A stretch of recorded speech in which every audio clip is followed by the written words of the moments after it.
કઈને કઈ તોરલની સામે પોકાર નહોતો કર્યો, અસ્તિત્વની સામે પોકાર કર્યો હતો. સ્વીકાર કરી લીધો કે ભાઈ હું આવો છું, અને જે સ્વીકાર કરી લઈને એ સ્વીકાર કરી સખ્યમ કહેવાય. પડદો જ નહીં. મિત્રતામાં પડદો રાખો તમે. મિત્રને બધી વાત કહે, જે ઘરે ન કહે મિત્રને તો કહે, એમ ભગવાનને બધી વાત કરીને પોકાર કરતા જાવ ને તો ચોક્કસ ભગવાનમાં તમને પ્રીતિ થઈ જાય. એટલે જેસલ કહે છે,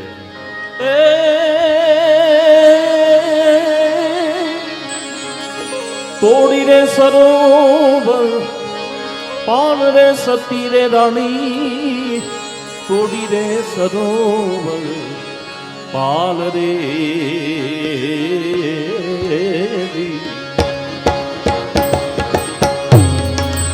પ્રભુજી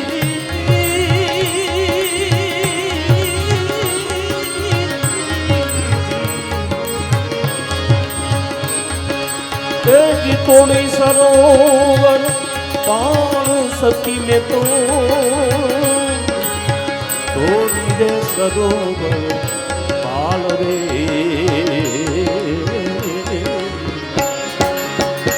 મેં તો ગવધન તરસ્યા વાળ્યા, મેં ગવધન તરસ્યા વાળ્યા, થોડા દે રે मुझे सब कैसे दी गोदी रे ये मुझे सब कैसे दी आप तारू के प्रकाश जाने दा धर्म करो संभाल ले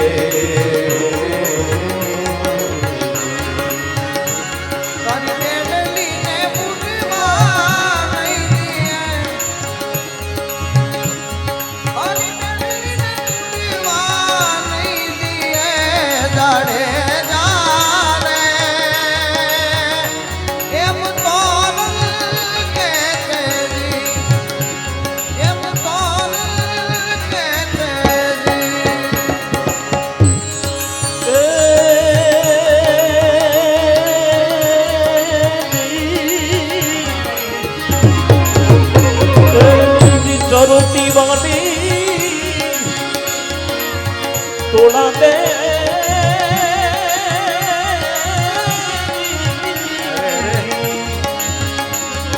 सती तोड़ती वाली में तो गानी सती रानी, चरती वाली गाय रे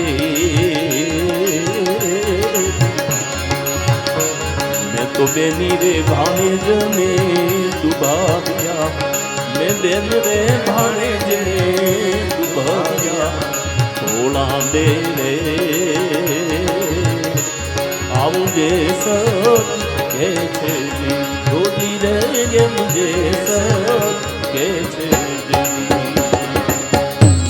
तारू प्रकाश जड़ेगा धर्म करो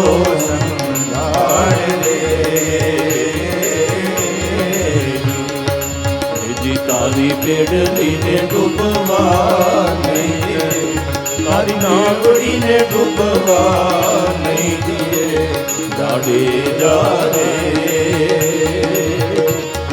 मुझे सब कैसे जी हो जी रे तोरल कैसे. કોઈ મને કઈ સખ્ય ભક્તિ કેમ થાય તો મને કહેવાની ઈચ્છા થાય, સખ્યમાં તમે મિત્રતાની જેમ પડદો જ ન રાખો ને પોકારી લ્યો તો એ ભગવાનમાં પ્રીતિ થઈ. એક વખત પોકાર્યું જેસલને પ્રીતિ થઈ ગઈ, ભગવાનમાં અનન્ય પ્રેમ થઈ ગયો, પીર બની ગયો. સખ્યમ ને છેલ્લું આત્મનિવેદનમ, નવમી ભક્તિ. આત્મનિવેદનમમાં તમે મન બુદ્ધિ ચિત્ત અને અહંકાર અંતકરણ ચતુષ્ટયમ ભગવાનને સમર્પિત કરો. આપણે એમ થાય કે એ કેમ ભગવાનને અર્પણ કરવું, અને એના માટે એક જ વસ્તુ કરવા જેવી છે જેમાં તમારું આત્મનિવેદનમ થઈ જાય, અને એ છે ઓમનો જપ. તમે ઓમ ઓમ ઓમ કે કોઈ પણ મંત્ર સાથે ઓમનો જપ કરી રાખો. જપ તો તમે જપ કરતા કરતા એ બ્રહ્માક્ષર છે, અને તમારું જેમ કાલે આપણે ઓમકાર કર્યો તો જપો ઓમ ઓમ ઓમ, અને એમ જેમાં તમારું બધું પરમાત્મામાં લીન થઈ જાય. આત્મનિવેદન માટે સરળ રસ્તો એ છે કે હું કંઈ છું જ નહીં, પોતાનું અસ્તિત્વ ભૂલી જાય. હું કંઈ નથી, હું કંઈ નથી. એનો બીજો એક રસ્તો છે, બધું પરમાત્મા કરી રહ્યા છે, બધું પરમાત્માનું છે, બધું પરમાત્મા છે એવું ભાવ થતા હતા તમારું આત્મનિવેદન પણ થઈ જાય. એવું કરતાં કરતાં પણ ભગવાનમાં પ્રેમ થઈ જાય. એવી નવધા ભક્તિ કાલનો વિષય હતો, મેં લઈ લીધો. આવી ભક્તિ છે એમાં ભગવાન સુધી પહોંચાડનારી છે. અને એ જ્યારે માને આવી બધી વાત કરી કે આ તો માં રડી પડ્યા, માની આંખમાંથી આંસુ નીકળી ગયા. 33મો અધ્યાય અને છેલ્લો અધ્યાય આ સ્કંદનો. મન તો એવું થયું કે સાંખ્ય પૂરું જ ન કરું એવું થતું હતું. પણ મને આજે આશીષભાઈ કીધું કે મહાદેવભાઈ આવતા રવિવારે કૃષ્ણ જન્મ થયો. મને મેં કીધું ના ના, મને ખ્યાલ છે, આવતા રવિવારે કૃષ્ણ જન્મમાં જ હશું. નંદ ઘેર આનંદ ભયો, ત્યાં પહોંચી જ જશું. એટલે ત્યાં સુધી તો, જ્યાં સુધી એક દિવસમાં જો કૃષ્ણ જન્મ થઈ જતો હોય, ત્રીજા દિવસે ગમે ત્યાં પહોંચ્યા, ચોથા દિવસે થઈ જતો હોય, તો આપણી પાસે તો અઠવાડિયું છે. હા એટલે તો પહોંચી જશું. પણ જ્યાં સુધી વિસ્તાર થતો હોય ત્યાં સુધી હું કરું. એક એક અધ્યાયને ન્યાય આપવો છે. એટલે મને એમ થાય કે જે જે મહત્વના શ્લોકો છે દરેક શ્લોકોને ન્યાય આપવો. એટલે કહું કે ભાગવતજી ખુલ્લું રાખો. તમે જે ભાગવતજી લઈને બેઠા છે એને તો એટલો આનંદ આવતો છે. જેની પાસે ભાગવતજી લઈને કે આ શું હશે, 32મો શ્લોક ને 33મો શ્લોક ને ભાગવતજી ખુલ્લા હશે, એને એમ થશે કે ઓહો, ભાગવતજી તમારી સામે દર્શન આપે છે પ્રત્યક્ષ. કોઈ કે તમે ભાગવતજીનો સાક્ષાત્કાર કર્યો તો કહેજો, 1 મહિનાની કથામાં મેં ભાગવતજીનો સાક્ષાત્કાર કર્યો છે. આ સાક્ષાત્કારની ભૂમિકા છે. 33મો અધ્યાય ને છેલ્લો અધ્યાય, જ્યારે કરદમ ઋષિના પ્રિય પત્ની દેવહૂતિજી જેવી જેવી વાતો સાંભળતા હતા, આમ પડદા ચિરાઈ જતા હતા મોહના. સાંખ્ય શાસ્ત્ર, ભક્તિનું, તત્વનું નિરૂપણ ને કહેતા કહેતા દેવહૂતિની આંખોમાં આંસુ આવી ગયા. અને દેવહૂતિ 2 હાથ જોડીને 7 શ્લોકોમાં સ્તુતિ કરી છે. બીજા શ્લોકથી લઈને 8 શ્લોક સુધી જે સ્તુતિઓ છે આટલી બધી છે કે કપિલજીને કહે કે હે પ્રભુ, બ્રહ્માજી તમારા જ નાભી કમળમાંથી ઉત્પન્ન થયા છે. ખબર પડી ગઈ છે કે આ નારાયણ તું જ છે, કપિલ કપિલ નહીં, તું નારાયણ છે. તમે વિષયો અને મનોમય વિગ્રહનું સત્વ ગુણોના પ્રવાહયુક્ત હે પરમાત્મા, પોતાના શક્તિથી ગુણ પ્રવાહ રૂપે તમે બ્રહ્માજી અનંત મૂર્તિઓમાં વિભાજિત છો. બ્રહ્માજી પણ તમે જ છો. તમે અનેક શરીર ધારણ કરીને વિશ્વની રચના કરો છો. મને તો અત્યારે એ થાય છે કે મને તો દુઃખ એ થાય છે કે મેં તમને ગર્ભમાં કેમ રાખ્યા હશે. મને અત્યારે શંકા થાય છે. કેવી વિલક્ષણ વાત છે કે તમે ભૃતઃ, મેં તમને જઠરેણ ભૃતઃ, મેં તમને જઠરમાં કેમ દાન કર્યા છે. તમે કોણ છો એ મને ખબર પડી ગઈ છે. ને માએ 2 હાથ જોડી અને કપિલજીની પ્રાર્થના કરી છે. સત્વમૃતો મે જઠરેણ નાથ, સત્વમૃતો મે જઠરેણ નાથ, કથમ નુયસ્યો દરયેત દાસી, કથમ નુયસ્યો દરયેત દાસી. ચોથો શ્લોક છે 33મા અધ્યાયનો. અને આ ચોથો શ્લોક છે. અહીંયા વરસાદની આ પાછી સિઝન છે એટલે બાકી તો અહીં સ્ક્રીન રખાવે ને તમે બધા ઓલામાં જોઈ શકો. પણ કાલ અથવા પરમ દિવસ તમે કાર્ય કરી બધા શ્લોકોના અમે ફોટા પાડી લેશું. ફોટા પાડીને એક એક કાગળમાં છપાવી નાખશું. તમારા હાથમાં એક એક કાગળ હોય અને કાગળમાં શ્લોકો હોય. એક પણ વ્યક્તિ અહીં ગાયા વિનાનો હોવો ન જોઈએ. બધા ગાવા જોઈએ. તમારા હાથમાં અમે એવો પ્રયત્ન કરીએ કે શ્લોકોના ફોટો પાડી કોમ્પ્યુટરમાં લઈને 10 શ્લોકો હોય આખા દિવસના, તો 10 શ્લોકો તમારા કાગળમાં હોય. સામે કાગળ રાખો અને તમે પણ અમારી સાથે બોલો. ભાગવતજી બધાય ન લઈ આવી શકે તો એટલું તો કરે. ખાલી તમે બોલો, રાગ છે કાપી તેરા રોમ રોમ હર બોલે. એ જ રાગમાં તમે આ શ્લોકમાં પણ અમારી સાથે જોડાવ. શ્લોક તમે ગાતા ગાતા તમને ખબર પડી જશે કે શ્લોક શું કહેવા માંગે છે. એટલે આપ બધા અમારી સાથે જોડાવો. 33મા અધ્યાયનો ચોથો શ્લોક. સત્વમૃતો મે જઠરેણ નાથ, સત્વમૃતો મે જઠરેણ નાથ, કથમ નુયસ્યો દરયેત દાસી, કથમ નુયસ્યો દરયેત દાસી. વિશ્વમ યુગાન્તે वटपत्र एकः विश्वं युगान्ते वटपत्र एकः शेते स्म माया शिशुरङ्घ्रिपान शेते स्म माया शिशुरङ्घ्रिपान सत्वं मृतो मे जठरेण सत्वं मृतो मे जठरेण यस्यो नरयेत दासी यस्यो नरयेत दासी કથનનું યસ્ય ઉદરઃ એતદ આસીત, મારા ઉદરમાં ભગવાન તમે કેમ રહ્યા? જઠરેણ હે નાથ, ભૃતઃ ત્વમ ભૃતઃ સ, મેં તમને ધારણ કર્યા. ભૃત એટલે ધારણ, મેં તમને ધારણ કર્યા ભગવાન. વિશ્વમ યુગાંતે, આખા વિશ્વનો આખા યુગનું અંત થઈ જાય ત્યારે વટપત્ર એક વડલાનું પાન હોય ને તમે એમાં એક જ હો. કરાર વિંદે ને પદાર વિંદમ, તમે વડલાના પાનમાં એક જ હોય. શેતે, તમે સૂતા હોય. શેતેસ્મ માયા શિશુ અંઘ્રી પાન, તમે નાના બાળક હોય, અંઘ્રી એટલે પગ, અને પગનો અંગૂઠો મુખમાં પધરાવતા ને પાન કરતા હોય, એ તમે એક જ હો. આખું સૃષ્ટિનો પ્રલય થઈ જાય ત્યારે જલમાં તમે એક જ હોય ને, એ આખી સૃષ્ટિ જેની અંદર હોય એ નાનકડા બાળકના એના પગ એ મુખમાં પધરાવતા અંઘ્રી પાન, પગના ચરણનું પાન કરતા હોય. આખું વિશ્વ જેની અંદર છે એ મારી અંદર હતા. પ્રભુ હું તો વિચારી નથી શકતી. માં રડવા માંડ્યા છે કે આવો બ્રહ્મ મારી અંદર કેમ આવી શકે? પહેલા દિવસે યાદ કર્યા હતા કે બે હાથ વાળા બ્રહ્મની ચર્ચા નથી. દિનેશભાઈને યાદ કરીને, એટલે ભગવાન તમે મારા ગર્ભમાં રહ્યા છે. હે વિભો, ખરા અર્થમાં જેણે વેદોનું અધ્યયન કર્યું હોય, તીર્થ સ્થાનોમાં ગયા હોય, સદાચારનું પાલન કર્યું હોય, પણ તમારું નામ જેના મુખે નથી આવતું હોય ને એની મુક્તિ થતી નથી પ્રભુ.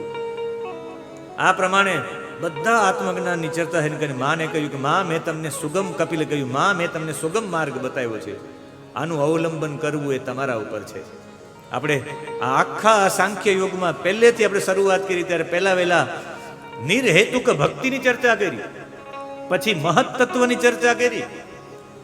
એ મહત તત્વની ચર્ચા પછી પ્રકૃતિ અને પુરુષનો વિવેક કેમ થાય એની આપણે ચર્ચા કરી. એના પછી અષ્ટાંગ યોગની ચર્ચા કરી, પછી હમણાં ભક્તિની ચર્ચા કરી, પછી કાળનો મહિમા જોયો, પછી આપણે બધા કર્મો ભગવાનને અર્પણ કરવા અને પોતાના માટે કર્મ કરવા એની ચર્ચા કરવી. મનુષ્ય યોનિમાં ગતિ કેવી થાય, જીવને પાછું કેમ આવવું પડે એની ગતિ કરી, જીવની સ્તુતિની ચર્ચા કરી, અને અર્ચી માર્ગ અને ધૂમ માર્ગની ચર્ચા કરી. અને માને કહ્યું કે માં વાસુદેવે ભગવતી ભક્તિ યોગ પ્રયોજિત જનયત્યાસુ વૈરાગ્યમ જ્ઞાનમ યદ બ્રહ્મ દર્શનમ. આ બધી ચર્ચા કરીને કહ્યું કે માં હવે સત્વરે તમારે આમાંથી જે માર્ગ પકડવો હોય પકડજો, સેવન કરજો, તમે જન્મ મરણ રહિત સ્વરૂપને પ્રાપ્ત કરી લેશો એવું હું કહું છું. માં હવે હું રજા લઉં. આ પ્રમાણે કહી આત્મજ્ઞાનનો શ્રેષ્ઠ ઉપદેશ આપી બ્રહ્મવાદી કપિલજી અનુમતિ લઈ ને ત્યાંથી નીકળી ગયા છે. હવે તો સરસ્વતી નદીના તટે બસ આ જ રહ્યા છે. જે અષ્ટાંગ યોગમાં ભગવાનના ધ્યાનની જે ભગવાનનું સ્વરૂપ કાલે આપણે ચર્ચા કરી, એ ભગવાનના સ્વરૂપમાં કોણ લીન ન થઈ જાય? આ ફોટો તો જો, આમાં લીન થઈ જવાય તો કાલના સ્વરૂપમાં કેમ ન લીન થઈ જવાય? લીન થતા હતા માને ખબર જ ન પડી, એનું શરીર એકદમ દુર્બળ થઈ ગયું. ત્રિકાળ સ્નાન કરતા સરસ્વતી નદીમાં વાળ સફેદ થઈ ગયા, લટો સફેદ થઈ ગઈ, અને પતિ વનમાં જતા રહ્યા, પુત્ર જતા રહ્યા. હવે તો કાંઈ છે ની જેમ વાછરડું છૂટું પડી જવાથી ગાય વ્યાકુળ થઈ એમ અંદરથી વ્યાકુળ પણ થયા છે. પણ ભગવાનનું રૂપનું જે ચિત્ર બતાવ્યું હતું કપિલજી, એનું ધ્યાન ધરતા ધરતા સહજ થઈ ગયા. એટલે તમે ક્યારે પણ કંઈ ધ્યાન કરો તો પહેલા વહેલા તમને નારાયણ જ આવે. નારાયણ સિવાય બીજું કોઈ આવે જ નહીં. ગમે એનું ધ્યાન ધરો. અમારે ગોંડલમાં એક ગાયત્રીના ઉપાસક છે કે મહાદેવભાઈ 6 પુરસ્ચરણ કર્યા, 7મા પુરસ્ચરણ મેં કે હું ગાયત્રીનો જપ કરું, મને નારાયણ સામે દેખાય. ચતુર્ભુજ, એને ફોટો બનાવ્યો છે આખો. અને એ નિરંતર ધ્યાનમાં જતા હતા, સમાધિમાં જતા રહીને સમાધિમાં જતા રહે. પછી તો વિષયોનું આ સત્યપણાની ભ્રાંતિ દૂર થઈ જાય, વિષયોની ભ્રાંતિ દૂર થઈ ગઈ. અને પછી તો એ બધી આસક્તિ છૂટી ગઈ ને આસક્તિ છૂટે એટલે શરીર પણ છૂટે અને શરીર છૂટે એટલે વસ્ત્ર માથા પરથી સરકી પડ્યું છે. આસક્તિ છૂટી ગઈ, તમામ પ્રકારની આસક્તિ, અને અંતે ભગવાનને પ્રાપ્ત કરી લીધા છે. એને સિદ્ધ પદમ કહેવામાં આવે, ત્યારથી નામ સિદ્ધપુર પડ્યું છે. 31મો શ્લોક, નામના સિદ્ધ પદમ યત્ર સા સંસિદ્ધિમ ઉપેયુષી. અને છેલ્લો શ્લોક પુષ્પિતાગ્ર છંદમાં છે. ય ઇદમ શૃણોતિ યો ભિધત્તે કપિલ મુનેર મતમાત્મ યોગ ગુહ્યમ ભગવતી કૃતધિ સુપર્ણ કેતા ઉપલભતે ભગવત પદારવિંદમ. પુષ્પિતાગ્ર ઇતિમતિ રૂપ કલ્પિતા વિતૃષ્ણા એ રાગમાં એવો તેવા 33 અધ્યાયો ભગવાન દ્વારકાધીશના ચરણોમાં સમર્પિત અને ચતુર્થ સ્કંદમાં પ્રવેશ. ચતુર્થ સ્કંદ છે એ ચોથો સ્કંદ છે, અને આ ચોથો સ્કંદ છે એ વિસર્ગ લીલા છે. આપણે કાલેની 2 દિવસ પહેલા બધા સર્ગની સર્ગ વિસર્ગ સ્થાન પોષણ ઉતિ બધાની ચર્ચા કરી, બધાના વિશેષ ભાવ સમજ્યા. આમાં 31 અધ્યાય છે ચોથા સ્કંદમાં. 31 અધ્યાય છે, 1452 શ્લોકો છે. બધા શ્લોકોને અન્ય વસંત તિલકા અને ઘણા બધા છંદો છે, વંશસ્થ છંદ, આ બધાને જો અનુષ્ટુપ છંદમાં જ ગણવામાં આવે બધાને તો 1619 શ્લોકો થાય. 167 વખત ઉવાચ છે, અને આનું નામ છે વિસર્ગ લીલા. વિવિધ સર્ગ ઇતિ વિસર્ગ, એક અર્થ. બીજો અર્થ થાય છે વિશિષ્ટ સર્ગ ઇતિ વિસર્ગ. બ્રહ્માજી દ્વારા જેને ઉત્પન્ન કરવામાં આવી એની જેની ચર્ચા છે એને વિસર્ગ લીલા કહેવાય. એક ભાવ. વિવિધ પ્રકારના સર્ગોની ચર્ચા, વિવિધ પ્રકારની સૃષ્ટિની જેમાં ચર્ચા છે એને પણ વિસર્ગ લીલા કહેવાય. અને ત્રીજો અર્થ અમારા વિશ્વનાથ ચક્રવર્તીજી કરે છે. એનો અર્થ એ કહે છે કે વિસર્ગ પૌરુષ સ્મૃત.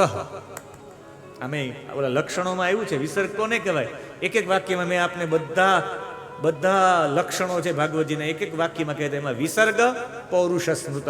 બીજા સ્કંદનો 10મો અધ્યાય છેલ્લો, અને છેલ્લા અધ્યાયના શરૂઆતમાં 7 શ્લોકો છે, એમાં બધાની એક એક વ્યાખ્યા આવી છે. એમાં વિસર્ગ પૌરુષ સ્મૃત. વિસર્ગ છે એ પૌરુષ સ્મૃત. સ્મૃત એટલે જાણવો. વિસર્ગને શું સમજવાનું? પૌરુષ. આપણે એમ થાય કે પૌરુષ એટલે સામર્થ્ય. આમાં ભગવાનના સામર્થ્યની ચર્ચા છે. અને ભગવાનના સામર્થ્યને કેવી રીતે સમજી શકાય? ધર્મથી, અર્થથી, કામથી અને મોક્ષથી. આમાં 4 પ્રકરણ છે, ધર્મ, અર્થ, કામ અને મોક્ષ. ધર્મ પ્રકરણમાં સતી ચરિત્ર છે, અર્થ પ્રકરણમાં ધ્રુવ ચરિત્ર છે, કામ પ્રકરણમાં પૃથુ ચરિત્ર છે, અને મોક્ષ પ્રકરણમાં પુરંજન આખ્યાન છે. હવે જોજો, મોક્ષ પ્રકરણમાં 8 અધ્યાયો છે, એટલે 8 વસુઓ. એના પછી કામ પ્રકરણમાં 11 અધ્યાયો છે. કામ પ્રકરણ એટલે પૃથુ મહારાજે 11 ઇન્દ્રિયોથી કામનાઓ, ઈચ્છાઓને પૂર્ણ કરી શકાય, એટલે 11 રુદ્ર છે. 8 વસુ, 11 રુદ્ર. અને ધર્મના 7 અધ્યાય છે ધર્મ પ્રકરણના. અર્થ પ્રકરણના 5 અધ્યાય છે. 7 ને 5 12 એટલે 12 આદિત્યો, એટલે 8 વસુ, 11 રુદ્ર અને 12 આદિત્ય, એમ ટોટલ 31 થાય. એ 31 અધ્યાય છે. અને એમાં પહેલું ધર્મ પ્રકરણ છે. મારે આજે આ પ્રકરણમાં તાંડવ ને એ તો થશે જ, પણ મારે વિશેષ રીતે આમાં ધર્મ સિદ્ધ કરવો છે. સતી ચરિત્ર છે, ધર્મ પ્રકરણ છે. ધર્મ કેવો છે? યજ્ઞાત્મક ધર્મ છે. ધર્મો યજ્ઞાત્મક.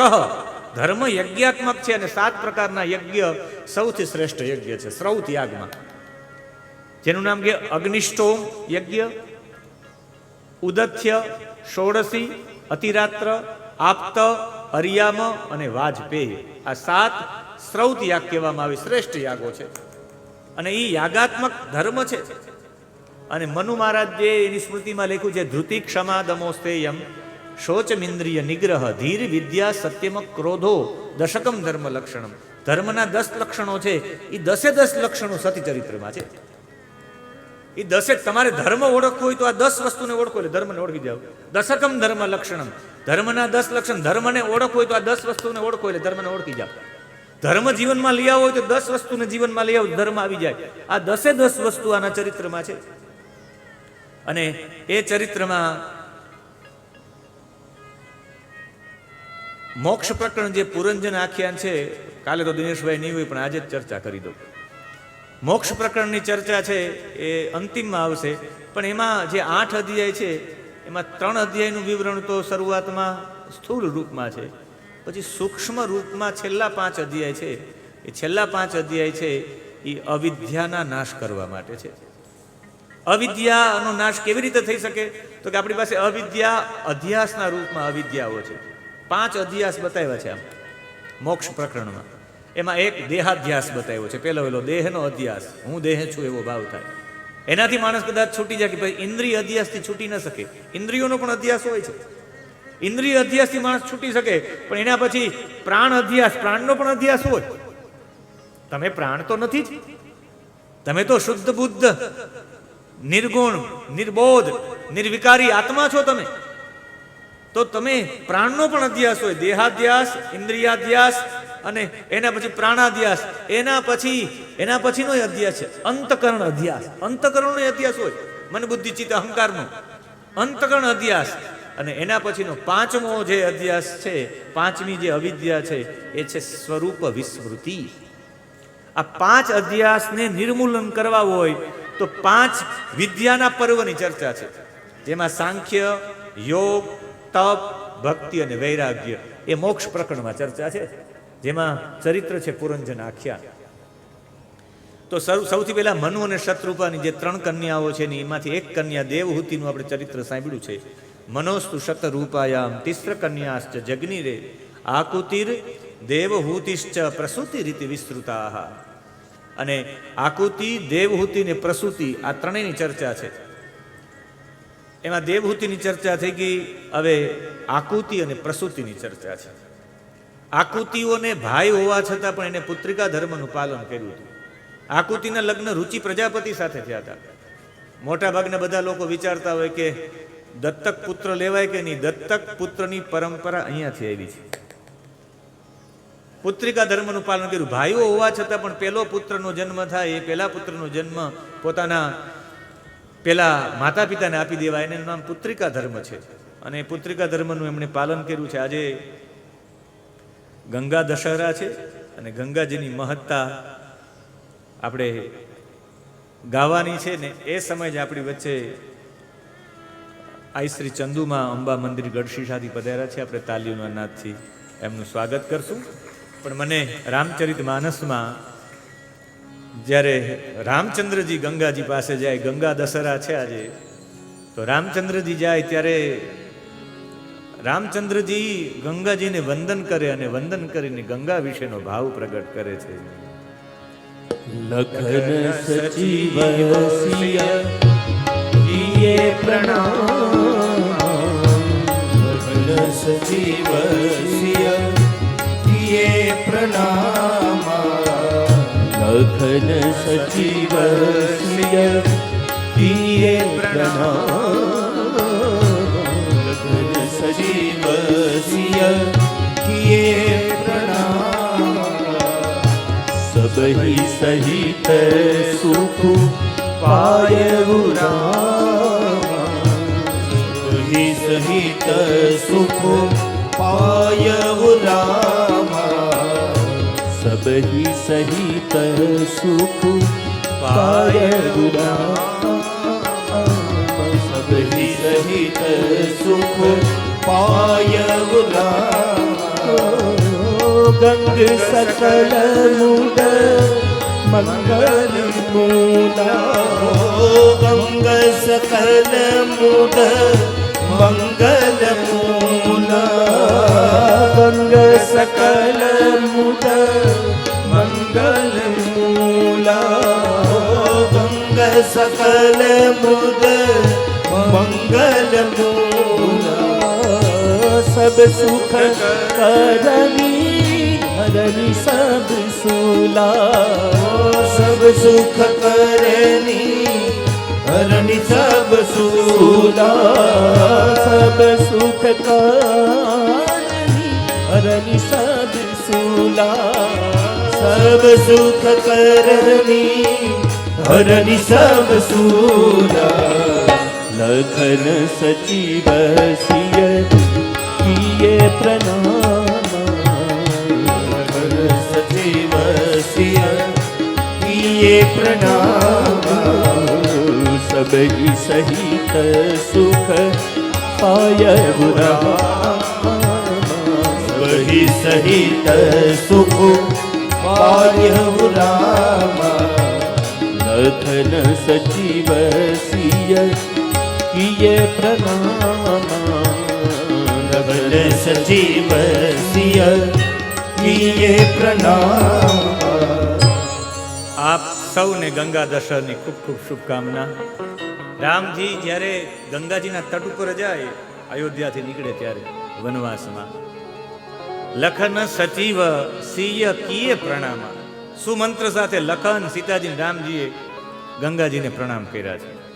સબહી સહિત સુખ પાયઉ રામા, બધાએ સુખની પ્રાપ્તિ કરી. ગંગાજીને પ્રણામ કરીને સુખની પ્રાપ્તિ થઈ.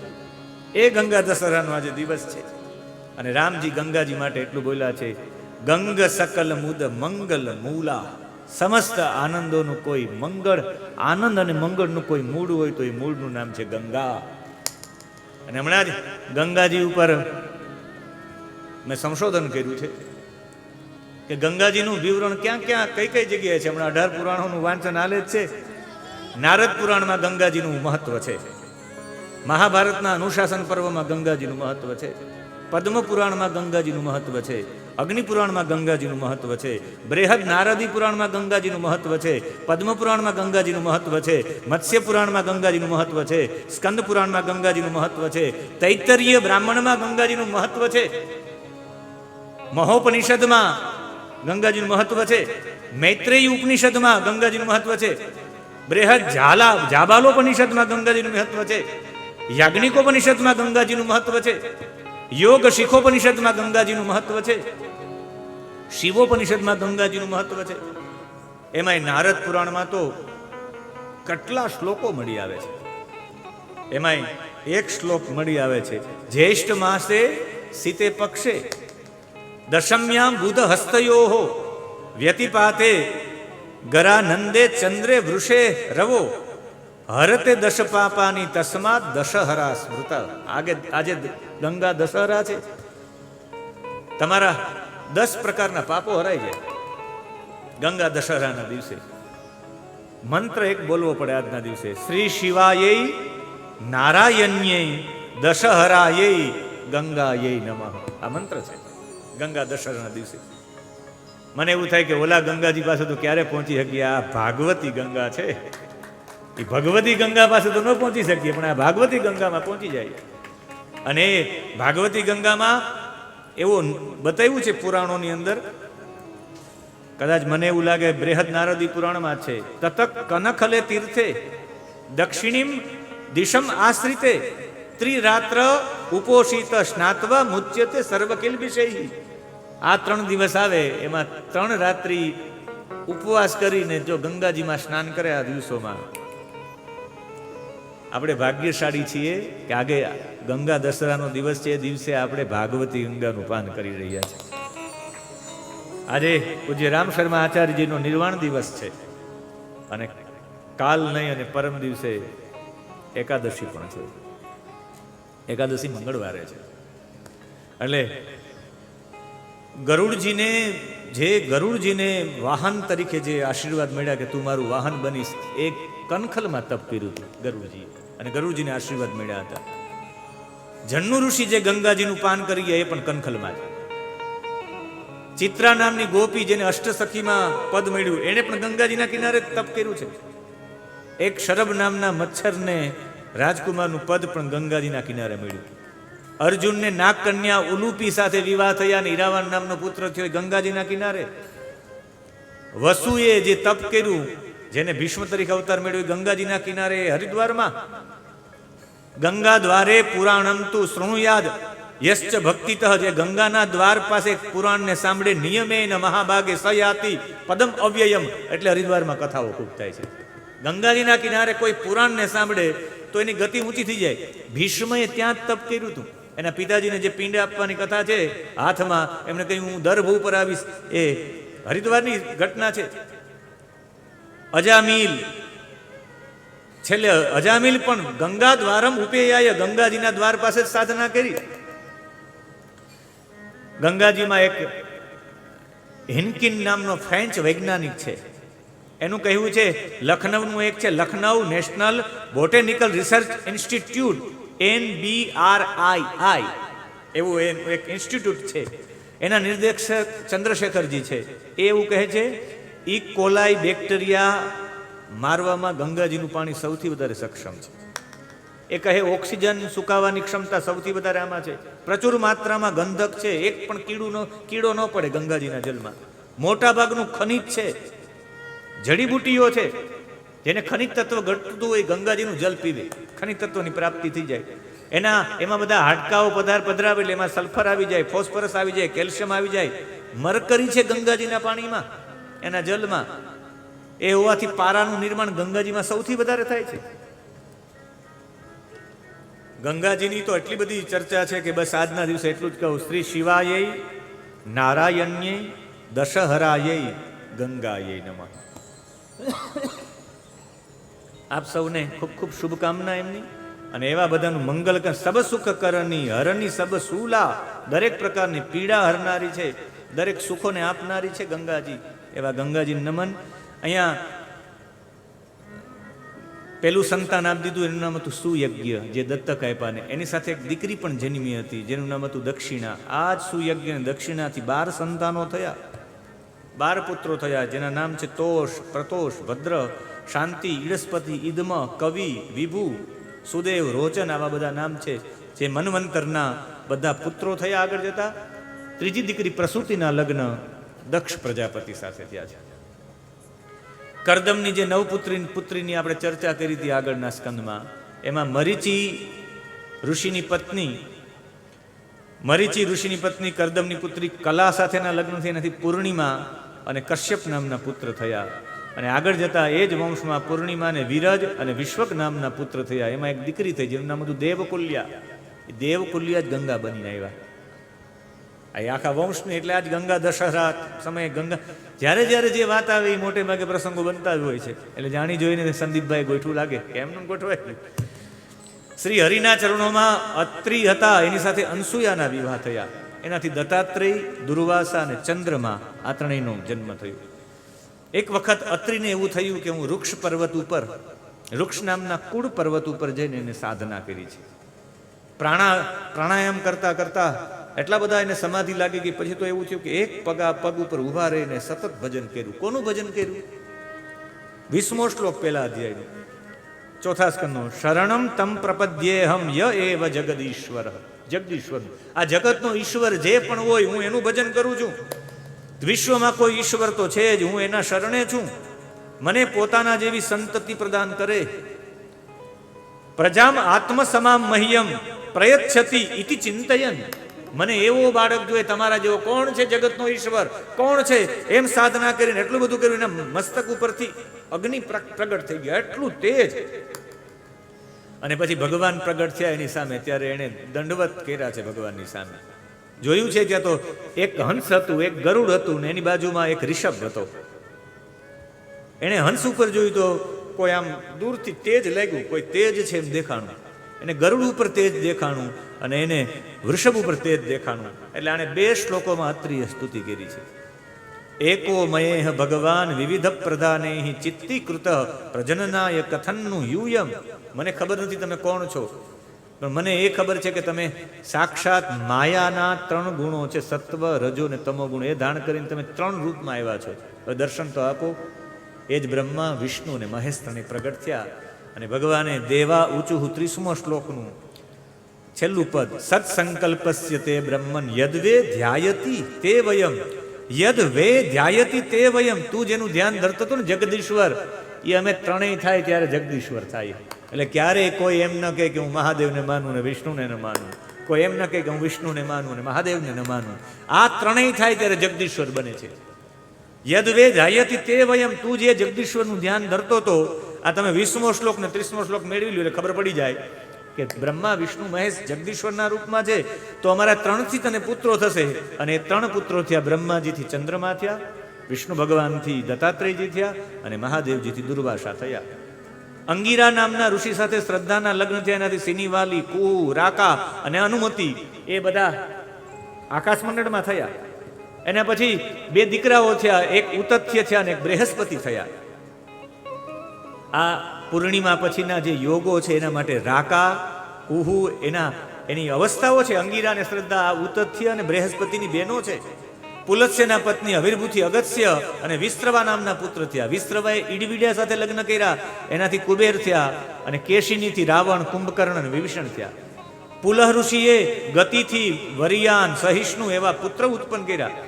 ક્રતુએ ક્રિયાથી 60,000 વાલખિલ્ય ઉત્પન્ન કર્યા. વશિષ્ઠની પત્ની નામ હતું ઉર્જા, એનાથી ચિત્રકેતુ સહિત સુરોચી, વિરજા, મિત્ર, ઉલબણ ઘણા પુત્ર છે. બીજી પત્ની શક્તિ વગેરે પુત્રો થયા. અથર્વા મુનિએ ચિત્તી સાથે લગ્ન કરી દધીચી નામના પુત્રને આપ્યા. એનું એક નામ અશ્વશિરા પણ હતું. અને પછી ભૃગુએ ખ્યાતિથી ધાતા અને વિધાતા નામના 2 પુત્રને એક લક્ષ્મી નામની કન્યા ઉત્પન્ન કરી. મેરુ ઋષિની આયતી નિયતિ નામની પુત્રીથી એને 2 પુત્રો થયા, મૃકંડ અને પ્રાણ. મૃકંડને ત્યાં માર્કંડે થયા અને પ્રાણને ત્યાં વેદશિરા થયા. અને એ જ ભૃગુના કુળમાં એક કવિ નામના પુત્ર થયા. કવિને ત્યાં ઉષ્ણા થયા. આ ઉષ્ણા એ જ શુક્રાચાર્ય. શુક્રાચાર્યનું મૂળ નામ ઉષ્ણા છે. અને આવી કથા કહીને દક્ષ પ્રજાપતિએ પ્રસૂતિ સાથે જે લગ્ન કર્યા એનાથી 16 કન્યાઓ થઈ. 16 અમલ લોચનાહા, આટલી સુંદર નેત્રોવાળી હતી 16 કન્યાઓ. એમાં એક સાથે 13 કન્યાઓ એને ધર્મ સાથે પરણાવી દીધી.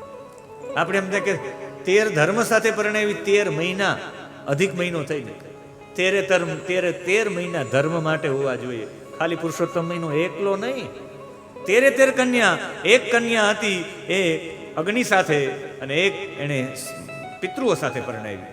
અને સૌથી નાની દીકરી સતીને મહાદેવજી સાથે પરણાવી. આ ધર્મ સાથે જે દીકરીઓ છે એના ફળ બતાવ્યા છે. શ્રદ્ધા નામની દીકરી હતી. શ્રદ્ધા ધર્મ સાથે જોડાય તો શું શુભ ફળ મળે. અને બધા શ્રદ્ધા શ્રદ્ધા શ્રદ્ધા કહેતા હોય. મારે વારંવાર હું કથામાં કહેતો રહું, શ્રદ્ધા શબ્દ છે એ શ્રદ્ધ છે એ વેદમાંથી લેવામાં આવ્યો છે. ધા ધાતુ છે, શ્રદ્ધ ઉપસર્ગ છે. એક પણ લૌકિક વ્યાકરણમાં શ્રદ્ધ નામનો ઉપસર્ગ મળશે જ નહીં. આ નિરુક્તનો છે શ્રદ્ધ નામનો ઉપસર્ગ. શ્રદ્ધા ક્યારેય અંધશ્રદ્ધા બનતી જ નથી. અંધશ્રદ્ધા શબ્દ જ ખોટો છે. અંધશ્રદ્ધા હોય જ નહીં. તમે પોતે અનુભવ કરો એને શ્રદ્ધા કહેવાય. તમારી અનુભૂતિ ક્યારેય થોડી ખોટી હોઈ શકે. એ અંધ હોય, વિશ્વાસ અંધ હોઈ શકે, પણ શ્રદ્ધા ન હોય. પ્રતીતિ પૂર્વકની સ્વીકૃતિ એનું નામ છે શ્રદ્ધા. શ્રદ્ધા સત્યસ્ય ધાનમ, પોતે સત્યનો અનુભવ કર્યો ને ધારણા કરી એનું નામ છે શ્રદ્ધા. તમે જ ચાખ્યું છે કે શાક ખારું છે તો પછી એ તો ખોટું હોય જ નહીં ને. પુનિત મહારાજ કહે કે શાક ખારું છે ને હું કહું કે ના ના ના, તો વાત ઠીક છે, એને વિશ્વાસ કહી શકાય. શ્રદ્ધા હશે તો એનું શુભ જ ફળ મળશે. મૈત્રીના વિવાહ ધર્મ સાથે જે એનાથી પ્રસાદ પ્રસન્નતા મળી. તમે ધર્મ સાથે તમે એકદમ જોડાઈ જાઓ, મિત્રતા સાથે સંબંધ જોડાય તો પ્રસન્નતા જીવનમાં આવે. દયાથી અભય નામનો પુત્ર, શાંતિથી સુખ નામનો પુત્ર, તુષ્ટિથી સંતોષ નામનો મૂદ નામનો પુત્ર, પુષ્ટિથી સ્મય નામનો પુત્ર, ક્રિયાથી યોગ નામનો પુત્ર. આપણે એમ થાય ક્રિયા એટલે શું? કર્તવ્ય પરાયણતા. તમે ધર્મમાં ધર્મ સાથે તમારી કર્તવ્ય પરાયણતા જોડો તો શું પ્રાપ્ત થાય? યોગ. યોગનો મતલબ છે અપ્રાપ્તની પ્રાપ્તિ. અપ્રાપ્તિની પ્રાપ્તિ એનું નામ છે યોગ. અને પ્રાપ્તિનું સંરક્ષણ નામ છે ક્ષેમ. ઉન્નતિ થાય તો શ્રેષ્ઠતા આવે. બુદ્ધિથી અર્થ જન્મા, મેધાથી સ્મૃતિ જન્મી, તિતિક્ષાથી ક્ષેમ જન્મો.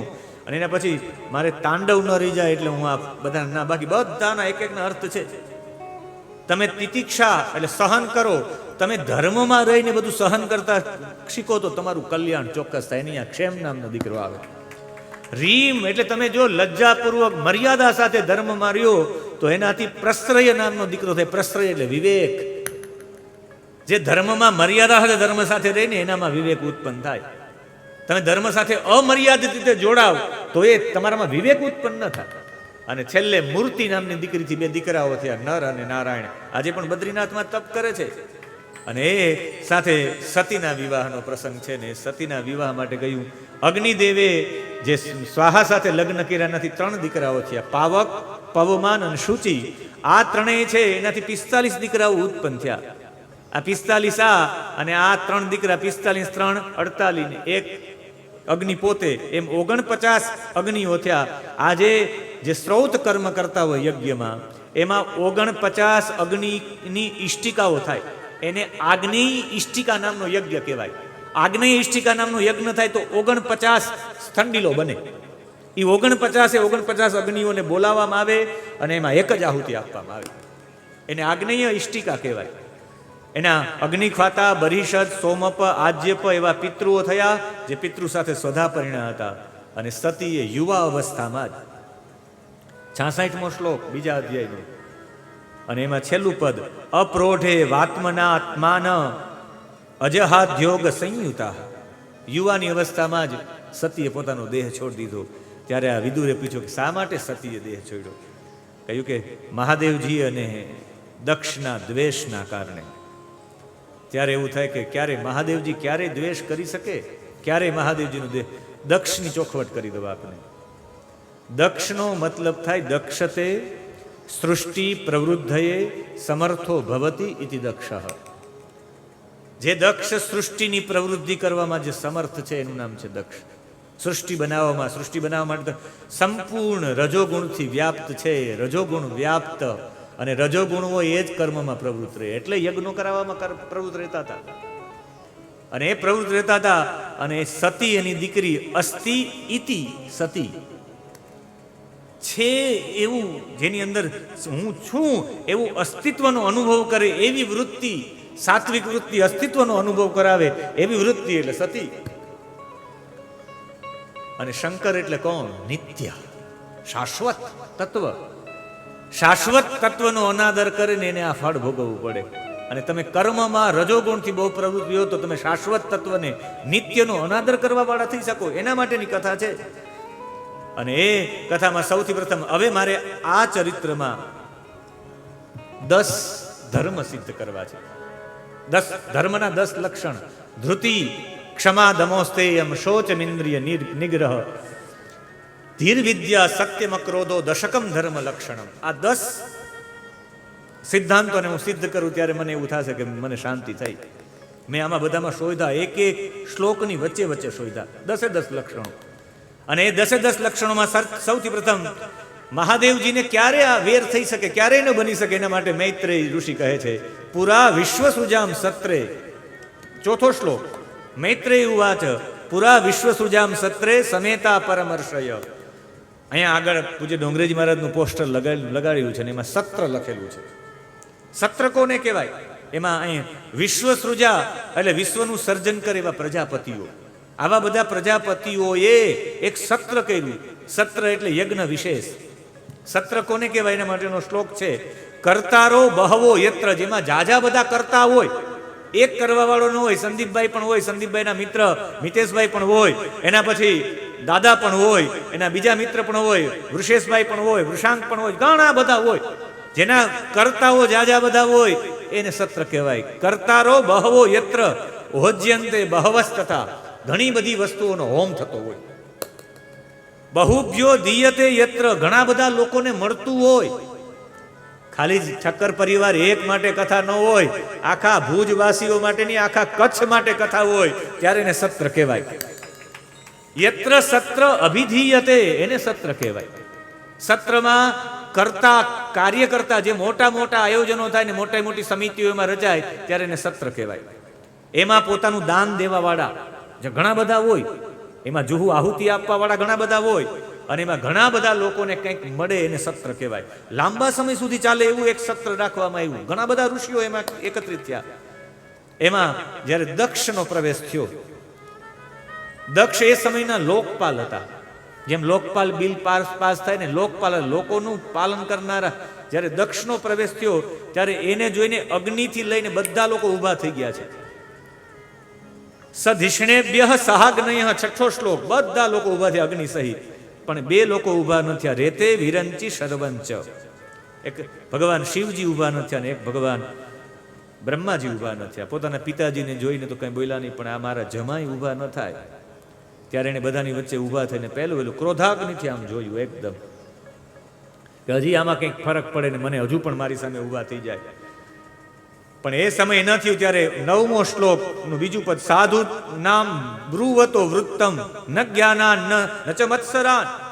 હે દેવતાઓ, હું મારા મત્સરથી નથી વાત કરતો, મારા દ્વેષથી વાત નથી કરતો, પણ હું શિષ્ટાચારની વાત કરું છું. આ લોકપાલોની કીર્તિનું હનન કરે છે. લોકપાલને માન ન આપે, મારા જીવનનું તો સૌથી મોટું દુઃખ એ છે કે મેં મારી દીકરી ખોટિયાને પરણાવી. મારી દીકરી હરણની આંખો વાળીને, આ કેવો છે મરકટલોચન. મરકટલોચનનો એક અર્થ એ પણ થાય મરકટાન તુલ્યાન લોચતે કૃપયા પશ્યતિ ઇતિ મરકટલોચન. એક વાંદરા, મરકટ એટલે વાંદરા જેવી આંખ વાળો, અને એક થાય કે વાંદરા જેવી આંખ વાળા જે લોકો છે એના ઉપર કૃપા દ્રષ્ટિથી જોવા વાળા, એ છે મારા ભોળાનાથ. એમ મરકટલોચનનો અર્થ થાય. અને કહ્યું કે મેં આની સાથે ક્યાં પરણાવી? મહાદેવજી વિશે ઘણું ઘણું બોલ્યા છે. જેમ કોઈ નબળા વ્યક્તિને વેદ ભણાવી દો ને એ ભાગ્યવશ, એમ આને પણ થયું છે. આ હંમેશા અપવિત્ર રહે છે, ઘમંડી છે, આ છે તે છે, ખૂબ બોલ્યા છે. આચારહીન છે, દુષ્ટ સ્વભાવ વાળો છે, આવું બધું બોલ્યા. પણ છેલ્લે તો મહાદેવજી તો એક પણ શબ્દ બોલ્યા નહીં, કારણ કે એ તો ભજનમાં જ લીન હતા. શિવપુરાણની વાયવી સંહિતા આત્મગૌરવાદ દેવાદ, આત્મગૌરવાદ પોતાના અંદર નિજ સ્વરૂપમાં હતા. એટલે ખ્યાલ ન આવ્યો કે દક્ષ ક્યારે આવી ગયા. અને જ્યારે એ આવી ગયા ત્યારે તો આમણે ઊભા થઈને ક્રોધે આવી ગયા અને દક્ષે શ્રાપ આપી દીધો છે મહાદેવજીને કે હે દેવતાઓ, તમે જુઓ આ કેટલો અધમ છે. દક્ષે કહ્યું આ મહાદેવ દેવતાઓમાં અધમમાં અધમ છે. ઇન્દ્ર, ઉપેન્દ્ર વગેરે દેવતાઓની સાથે એને યજ્ઞ ભાગ ન મળવો જોઈએ. સહભાગમ ન લભતા દેવેર દેવ ગણા અધમઃ. આજ પછી એને કોઈ દિવસ ભાગ ન મળે. અને એવો કરી ક્રોધિત થઈને ત્યાંથી નીકળી ગયા છે. મહાદેવજી તો હજી પણ એમ ધ્યાનમાં જ છે. અને એ ધ્યાનમાં છે ત્યારે ચતુર્થ સ્કંદ, બીજો શ્લોક, બીજો અધ્યાય અને એનો 19મો શ્લોક, રાગ આશાવરી. અને આશાવરી રાગમાં આપણે પણ ઇન્દ્રવજ્રા છંદમાં શ્લોક છે. આપણે પણ ઇન્દ્રવજ્રા શ્લોક સાથે જોડાઈએ અને આશાવરીમાં આપણે બધા પણ સાથે ગાઈએ. નિષિધ્યમાનઃ સસદસ્ય મુખ્યે, નિષિધ્યમાનઃ સસદસ્ય મુખ્યે, નિષિધ્યમાનઃ સસદસ્ય મુખ્યે, નિષિધ્યમાનઃ સસદસ્ય મુખ્યે, દક્ષો ગિરિત્રા યવિસૃજ્ય શાપમ, દક્ષો ગિરિત્રા યવિસૃજ્ય શાપમ, દક્ષો ગિરિત્રા યવિસૃજ્ય શાપમ, દક્ષો ગિરિત્રા યવિસૃજ્ય શાપમ, તસ્માદ વિનિષ્ક્રમ્ય વિવૃદ્ધમન્યો, તસ્માદ વિનિષ્ક્રમ્ય વિવૃદ્ધમન્યો, તસ્માદ વિનિષ્ક્રમ્ય વિવૃદ્ધમન્યો, તસ્માદ વિનિષ્ક્રમ્ય વિવૃદ્ધમન્યો, જગામ કૌર જલિજમ નિકેતનમ, જગામ કૌરવ જલિજમ નિકેતનમ, જગામ કૌર જલિજમ નિકેતનમ, જગામ કૌરવ જલિજમ નિકેતનમ. નિષિધ્યમાનઃ સસદસ્ય મુખ્યૈ. જેટલા સદસ્યો હતા રેવા દ્યો, બધા ના પાડતા હતા. સભાસદોએ મને કહે કે બોલો નહીં, હવે બસ બોલો નહીં, તોય આણે સદસ્ય મુખ્યૈ નિષિધ્યમાન. તથા પણ દક્ષ ગિરિત્રાય, ગિરિમ ત્રાયતી ત્રાયતે ઇતિ ગિરિત્ર એટલે ભગવાન શિવ જે પર્વતનું રક્ષણ કરે. મારો મહાદેવ પર્વતમાં એવા માટે સૂઈ છે કે પર્વતનું રક્ષણ થાય. પર્વતોનો ચોકીદાર છે. પર્વતના જીવ જંતુઓને કંઈ ન થાય. એટલે મહાદેવ ગિરિત્ર એક નામ છે. ગિરિત્રાય મહાદેવજીને શ્રાપ આપી અને દક્ષ વિસૃજ્ય ત્યાંથી એ સમયે નિજમ નિકેતનમ પોતાના ઘર તરફ જતા રહ્યા. તસ્માદ વિનિષ્ક્રમ્ય વિવૃદ્ધ્ય મન્યુ, મન્યુ એટલે ક્રોધ, વિવૃદ્ધ્ય વધી ગયો ક્રોધ. બધા રોકવા માંડ્યા તો એ રોકાણને કહી દીધું કે જાઓ, આજ પછી એક પણ યજ્ઞનો ભાગ નહીં મળે. મહાદેવને શાપ છે, એક પણ સભામાં જશે તો એ સભામાં અમે નહીં જઈએ. એક પણ યજ્ઞમાં મહાદેવને ભાગ ન મળે. એવું કઈ નીકળી ગયા. એક પણ સભામાં નહીં, એક પણ યજ્ઞમાં યજ્ઞ ભાગ નહીં, નીકળી ગયા. અને જ્યારે મહાદેવજી સમાધિમાંથી બહાર નીકળ્યા ત્યારે સમાચાર મળ્યા કે આવી રીતે શાપ મળ્યો છે. મહાદેવજી કંઈ પણ બોલ્યા વિના હાથ પકડીને લઈ ગયા છે. એક પણ શબ્દ બોલ્યા નથી. એ સમયે નંદી ન રહી શકા. નંદીએ શ્રાપ આપ્યા છે કે તમે બધા ભેદ બુદ્ધિ વાળા મૂર્ખ બનશો, જેણે જેણે પણ આ શિવ નિંદામાં ભાગ લીધો છે. હે બ્રાહ્મણો, તમે સમર્થન આપ્યું છે 20મા શ્લોકમાં, દક્ષાય સાપમ વિસર્જ દારુણમ યે ચાનવા મોદસ તદ વાચ્યતામ દ્વિજાહા. 20મા શ્લોકમાં કહ્યું કે બ્રાહ્મણો, તમે અનુમોદન આપ્યું છે, તમારો તો ઈષ્ટ થાય. તમે બધા જેટલા પણ લોકો છો એ બધા તમારી બુદ્ધિ છે એ આત્મભાવમાં ક્યારેય નહીં રહે. વિદ્યા બુદ્ધિ અવિદ્યાયામ, અવિદ્યામાં તમારી બુદ્ધિ જશે. સર્વ ભક્ષા દ્વિજા વૃત્તિ, તમારી ભિક્ષા માટે જ તમારી વૃત્તિ દોડશે. તમારી વિદ્યા ખાલી તપોવ્રત માટે નહીં, આજીવિકા માટે તમારી વિદ્યા હશે. યાચકા વિચરંત્રિહ, જે લોકોએ આ શિવ નિંદામાં ભાગ લીધો એમાં ખાસ કરીને બ્રાહ્મણ હોય. વસંતો વે બ્રાહ્મણ, બ્રાહ્મણ તો વસંત જેવો હોય છે, એકદમ મધ્યમ નિષ્પક્ષ હોવો જોઈએ. ને તમે તો પક્ષપાતી છો, એટલે જાઓ તમે બધા યાચક થઈને ફરશો. એમાંથી ભૃગુને એવું થયું કે નંદી અમને શ્રાપ આપે, એણે આ લોકોને શ્રાપ આપ્યો ભૃગુએ કે તમે જેટલા લોકો છો અત્યારે શિવના ગણો જો, જેટલા બધા લોકો છો તે પાખંડી નસ્તે ભવંતુ, એ પાખંડી ન તે ભવંતુ, તમે બધા પાખંડી થઈ જાજો. એમાંથી એક સંપ્રદાય નીકળ્યો, એ કાપાલિક સંપ્રદાય છે. તમે હાડકાઓ પેર જટા ભસ્મ અસ્થિ ધારીને, તમે જટા ભસ્મ ને હાડકાઓ ધારણ કરનારા હશો. તમે મૂઢ બુદ્ધિના હશો. તમારી અંદર શિષ્ટાચાર કે તમારી અંદર પવિત્ર ભાવ નહીં હોય અને તમે અસુર જેવા પ્રતીત થશો, એવો શ્રાપ આપવામાં આવ્યો છે. સામસામે નિંદાઓ થઈ. હવે પેલું લક્ષણ હું અહીંયા સાબિત કરવા માંગુ છું. પેલું લક્ષણ છે ધર્મનું ધૃતિ. ધૃતિ એટલે ધૈર્ય. વિપદિ ધૈર્યમ, મુશ્કેલીના સમયમાં ધૈર્ય રાખે. તમારી સામે કોઈ શ્રાપ આપે તમારા નજીકના માણસોને, એમાં નંદી તો મહાદેવજીનો ખૂબ પ્રિય. અમારે નંદો છે, નંદકિશોરને અમે નંદો કહીએ. મેં કીધું મહાદેવ હોય તો નંદી પણ હોવા જ જોઈએ ને. હા, એટલે એમ મહાદેવજી જ્યારે તસ્ય ઈવમ વદત શાપમ ભૃગોસ ભગવાન ભવ, ભગવાન ત્યાં હતા ને શ્રાપ આપ્યો, ભગવાન ખિન્ન થઈ ગયા. એના ભક્તોને શ્રાપ મળે. કોણ એવો હોય ભક્તનું દુઃખ ભગવાન લેશ માત્ર સ્વીકારી ન શકે. સત્યનારાયણ ભગવાનને 50 ગાળો આપી દો તો હાલે, પણ એના ભક્તને ગોવાડિયાનું આડાવડો કરો તમારું ફળ તત્કાલ મળે. સાધુ નામનો વાણિયો કથા સત્યનારાયણ ભગવાનની ન કરે તો એને એટલું બધું ફળ ન મળે, પણ તુંગધ્વજ નામનો રાજા એના ભક્તોનો ગુનો કરે ને જેમ આવે એમ ગોવાડિયાને બોલીને જાય તો ઘરે જાય તો બધું ઉલટ પુલટ થઈ જાય. ભગવાનના ભક્તોનું ભગવાન સહન ન કરી શકે, પણ આને તો ભક્તોને શ્રાપ આપ્યો એ સહન કર્યો, ત્યારે કહી શકાય ધૃતિ. આને કહેવાય વિપદી ધૈર્ય. તમારી ઉપર શ્રાપોની વણઝાર બોલાવ, તમે કોઈ નિર્દોષ હોવ ને તમને વારંવાર કહેતા હોય તો એમનેમ ધૈર્ય રાખવું, આ છે ધર્મનું પહેલું લક્ષણ, ધૃતિ. મહાદેવજી કઈ બોલ્યા નહીં. નિશ્ચક રામ તત કિંચિદ દ્વિમના ઇવ સાનુગહ, પોતાના અનુગમન કરવા વાળા, અનુગહ સાનુગહ, એની સાથે રહેવા વાળા, એની સાથે ભગવાન ખિન્ન થઈ ગયા પણ કંઈ પણ બોલ્યા નહીં. ધૈર્ય રાખ્યું છે ભગવાન, નીકળી ગયા. અને એ ધૃતિ રાખી છે, ભગવાન નીકળી ગયા. પછી તો ભગવાન પોતાના સ્થાનમાં ગયા ને પછી તો પરસ્પર આને એવું થયું કે મારે મહાદેવજીને બતાવવું જ છે એ ભાવ સાથે, એ બતાવવાના ભાવ સાથે ઘણો સમય વીતી ગયો. અને પછી તો એને યજ્ઞ કર્યો, વાજપેયી યજ્ઞ, એમાં પણ મહાદેવજીને ક્યાંય સ્થાન નહીં. મહાદેવજી તો સમાધિમાં બેસી ગયા. પછી બૃહસ્પતિ સૌ નામનો યાગ થયો અને 3જા અધ્યાયનો 3જો શ્લોક, એનું બીજું પદ, બૃહસ્પતિ સવમ નામ સમારેભે કર્તુત્તમમ. કર્તુ એટલે યજ્ઞ કર્યો છે, બૃહસ્પતિ સૌ નામનો યાગ. અને બધા લોકો ઉપરથી પસાર થયા. એમાં જ્યારે કેવા સુંદર કપડાં પહેરીને વિમાનોમાંથી પસાર થયા, આકાશ માર્ગમાં વાતો કરતા હતા દેવતાઓ પરસ્પરસ. 5મો શ્લોક, તદ ઉપસૃત્ય નભસી ખેચરાણામ પ્રજલ્પતામ. એ આકાશમાંથી નીકળતા ત્યારે પ્રજલ્પતામ ઊંચેથી વાતો કરતા હતા.